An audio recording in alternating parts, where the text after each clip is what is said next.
Hello ladies and gentlemen, Sigvaldo here, and today we are going to be talking about the anniversary legendary thank you pack.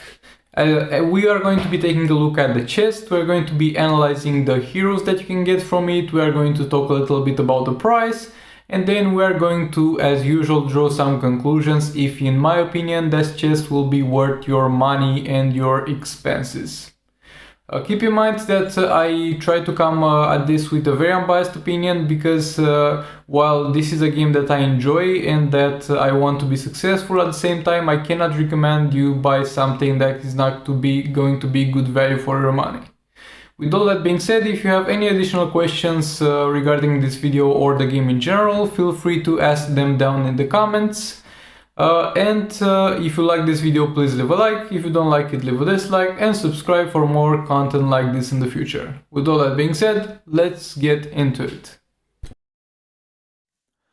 But before we get into the game, a quick shout out to Kratos Gaming. He's also an Injustice 2 Mobile YouTuber and he's mostly known for his arena games with very low threat teams against very high threat teams, and he's getting very close to getting 1000 subscribers, so he would really appreciate your support. You can find the link to his channel in the description and in the pinned comment.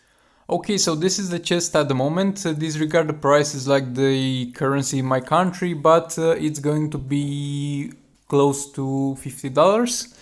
And for that price you are going to get 14 plus 29 chance to get Batman in Jack or Lagrod, 14 plus 29 chance to get Brainiac, 14 plus 29 chance to get Darkside, 14 plus 29 chance to get Arkham Knight Batman, 14 plus 29 chance to get Suicide Squad Harlequin, 14 plus 29 chance to get Justice League Superman, and 14 plus 29.29 chance to get Black Manta. And we are going to take a look at each and every one of those characters, talk about their upsides, their downsides, and overall if you should be interested about getting them from this chest. First character that we are going to be taking a look at will be Batman Ninja Lagrod, and this is a Batman Ninja character, which means he will have synergies with other Batman Ninja characters. About his special attacks, there's not really much to be kept in mind, except of the plus 50% blind damage to blinded opponents. That can deal a very big amount of damage in raids. So on his special 1, his special 2 is a shield, which is always welcome on any type of character and useful. And his special 3 is not really used that often enough and it just gives a bonus to healing. Now getting into his passive. His passive Crippling Blow gives plus 450% bonus damage on every 5th basic attack or swipe attack and minus 30% damage and defense for 14 seconds. This applies to him and also to the Batman Ninja teammates, so it also makes them able to do that. This ability alone makes him a pretty good combo builder because he can reduce the defense and damage of the enemy. And this goes hand in hand with the master plan, who makes him gain bars of power for every single attack that is a non-blocked lethal. This also applies to the Batman Ninja teammates. Those two passives make him a very great combo builder, and at the same time there's the dramatic rehearsal. When he's below 30% health, he gets a boost to lethal attack and the chance to heal himself to a percentage of the damage dealt on basic attacks. So overall, this character is going to be an amazing tank, an amazing combo builder, and it can also act like a damage dealer. I have seen him perform insane in raids. He is the third or the second best legendary character, depending on who you ask. But you need to keep in mind the fact that he is available or was available and most likely will be available in the future in a challenge. So you can get him from that respective challenge, and if you have already gotten him, well, too bad, because there's a chance you can drop him from this chest. And also he will not you'll not get his gears once you unlock him, and his gears are going to be achievable by a very low chance of dropping from the raids, but a very low chance. And the other option will be to get them with the real money from the offer store.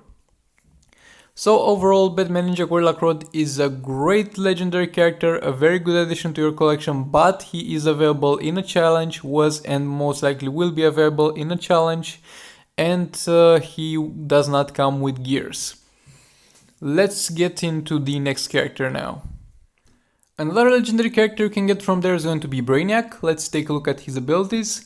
Force Field, first of all, puts a cap on the amount of damage that you can take from a basic and swipe attack, and this also applies to his teammates, so you cannot get damaged pretty heavily from basic attacks, swipe attacks and tagging attacks.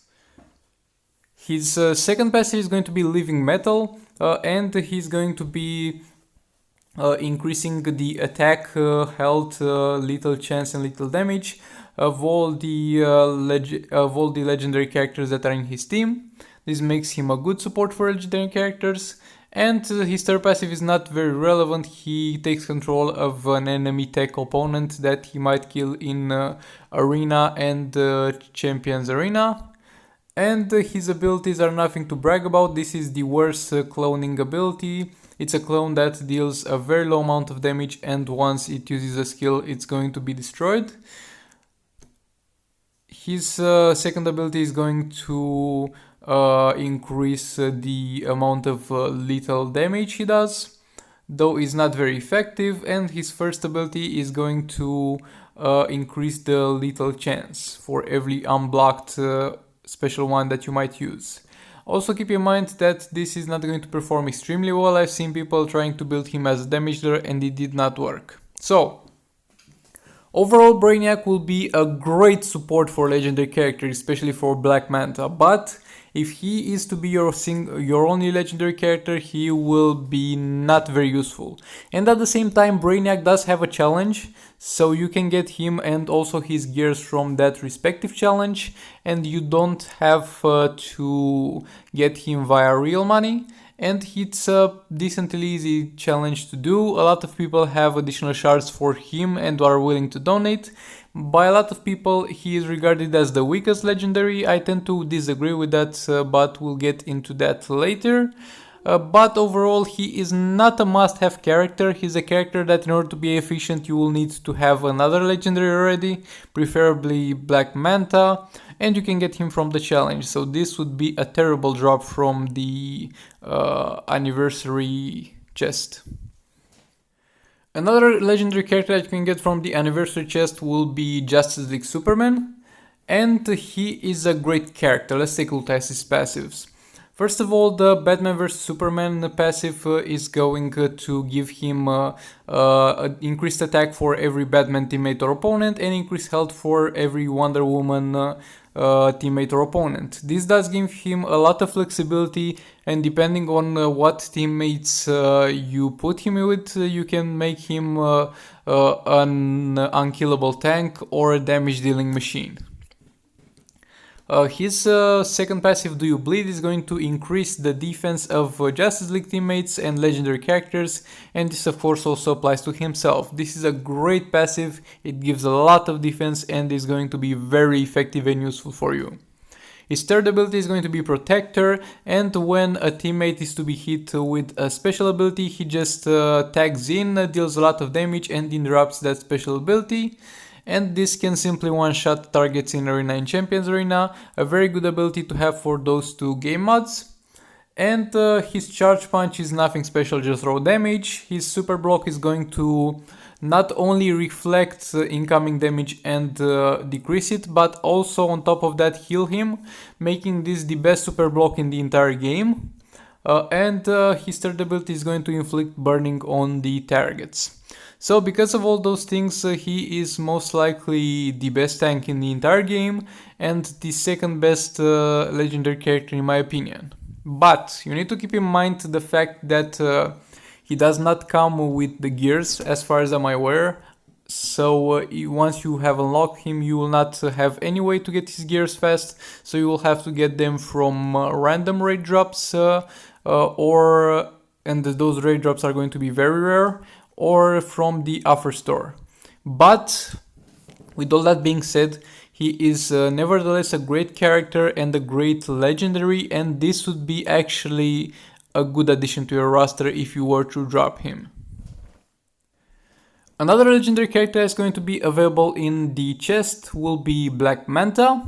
And let's take a look at his abilities and passives. Open Wounds will block the opponent's heal for a certain duration and inflict that damage for a certain amount of seconds. That's a percentage of Black Manta's attack. When Black Manta or legendary allies will use an ability, that dot and heal block will be inflicted. Revenge Mission is going to give him a permanent increase in attack, basic attack, every time he lands a successful hit, but this duration once he stops hitting is going to go on somewhat of a cooldown, and when that expires then you will have to start over, but overall this makes him a very good raid character. The Black Manta suit is going to give him additional health and additional damage reduction for blocking for a certain amount of seconds. And the effect does stack. Also, this applies to his legendary allies. His first ability is going to be Rising Tide, is going to deal some damage and inflict some reduced power generation. His second ability is going to be Manta's Beam. Is going to deal some damage and at the same time apply burn on the opponent. Keep in mind that burn is going to halve the defense of the opponent. And the third ability is going to be Flying Headbutt. It's going to deal some damage. It's going to stun for a certain amount of time. It's going to have a chance to inflict raid bosses even though they are immune to stun, and it's going to decrease the stun defense of the opponent. So overall this character will be a very great character in order to be taken to raids. He is a great damage dealer and in my opinion the best legendary character in the game. But keep in mind that he does not come equipped with gears, so you will have to get them by a paid offer or by a very unfair in-game chest with a random chance to drop one random gear. So overall a great character, but keep in mind that you will be keeping him for a while naked. Another character that you are going to be able to get from this chest will be Darkside.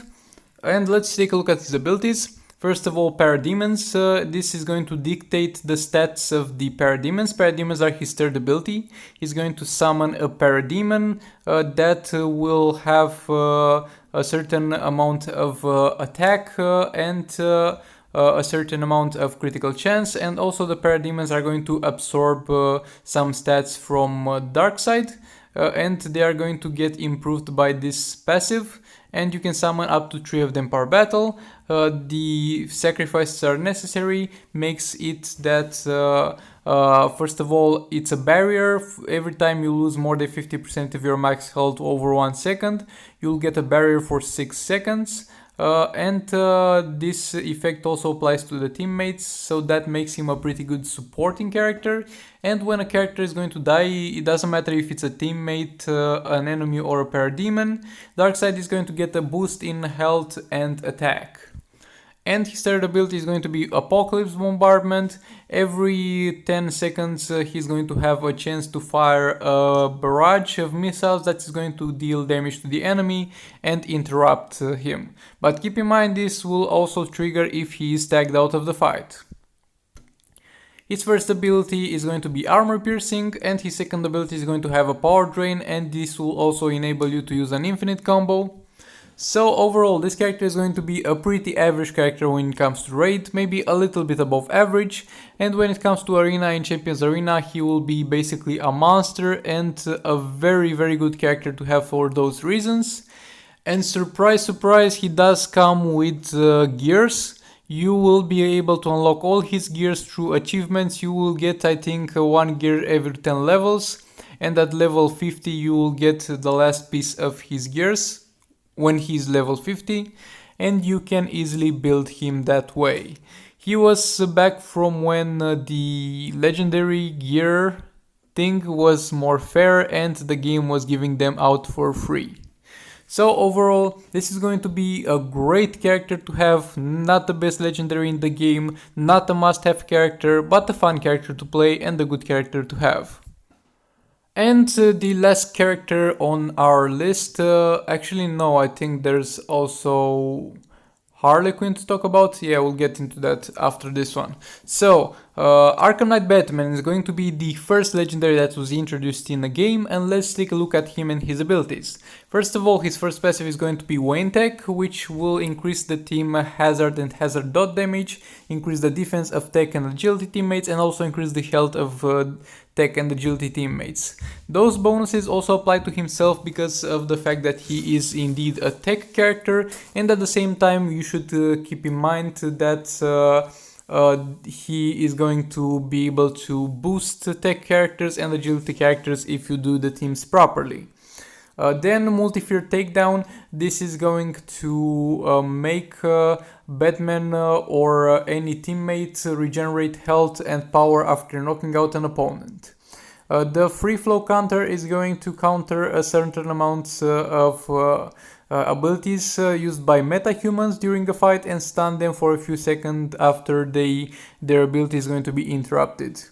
His first ability is going to have nothing special except for the fact that it crits on stunned opponents. His third ability just the same deal, and his second ability is going to be a stun ability that also leaves a hazard on the ground. The hazard is actually the thing that is going to stun, and the only thing notable about this except for the stun is going to be the fact that it has a chance to stun raid bosses.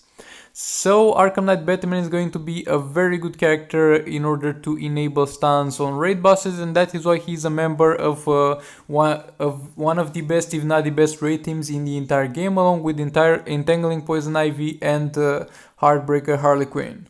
So overall, this guy can be a great tank, a great support, and can even work as a damage dealer to some decent proportion and to some great extent when it comes to Arena and Champions Arena. Overall, this is yet again not the best legendary in the entire game, but a very good legendary to have and a very good character to have, and he also comes with gears. You'll get them from the achievements once you unlock him. And the third character that I'm not even going to bother to search through the arena for someone that has it is going to be Suicide Squad Harlequin. I'm not going to go over each of her abilities. The thing is that she is going to be a good character if teamed up with the whole Suicide Squad, but if she is alone without the Suicide Squad, she's going to be a pretty trash character. So in order to make her useful, you'll need to have a second legendary character, which is Enchantress. Without having a second legendary character, she will be pretty much useless to you, since she is not a good standalone character, and you will also need to get her gears by other means other than getting them when you unlock her, because that will not happen. You will need to buy an offer in order to get them, or get them from an unfair chest. And if you don't have the full Suicide Squad, she will be simply useless and she will underperform. So she's definitely not a character that you are looking to get from this chest. So the conclusion of this is that from all those characters that you have a chance of getting, not all of them are good. For example, Brainiac is not a good character to get, as we have decided. Batman Ninja Gorilla Grodd, even though he is a good character, is not a good one to get from this chest, because you will get him from his challenge eventually. Suicide Squad Harlequin is not a good character to get from here, because of the fact that she is going to be totally useless without the rest of the Suicide Squad, and even if when they are full, when the team is complete, you will only perform well in Arena and Champions Arena with no special feats in raids. And other than that, the other characters, Darkside and Arkham Knight Batman, are going to come with gears, but they are not the best legendaries in the entire game. And when it comes to Justice League Superman and Black Manta, you will get them, but you will get them without gears. So, overall, do I recommend you get this chest? No. Because there's also the possibility that you are looking for a specific legendary character. So usually a specific legendary character is going to be $100, and this is going to be $50 to get random legendary characters out of those. And keep in mind that if you get Brainiac, for example, or Batman Ninja Gorilla Grodd, this will simply be wasted money, or if you get another legendary that you have already maxed out, if that is the case. So overall, I do not recommend this chest, simply because of the RNG factor, random generated effect factor, and because of the fact that they introduced Brainiac in here and Batman Ninja Gorilla Grodd, which are also available in the challenges. So overall, I don't like this chest. Like, the price is still too big for a mobile game character. But I would have agreed if they did sell for this price, for example, a specific character, Black Manta for example, at 4 stars with all his gears, and you would just buy him at that price. Like, we are going to offer you guys a discount, half the price that we usually charge, and also give you the gears. No, this is a chest that offers half the price for a 50-50 roll to get a decent legendary character. Overall, I certainly do not recommend this chest. I hope we would have gotten something better. And keep in mind guys, legendary characters are not a must-have in Injustice 2 Mobile. They are not as amazing as they are made to be, and you can have a totally free-to-play account without going for legendaries, and you can perform well in the game without having any legendary character. With all that being said, thank you very much for watching. For any questions, hit me down in the comments, and I'll see you in the next one.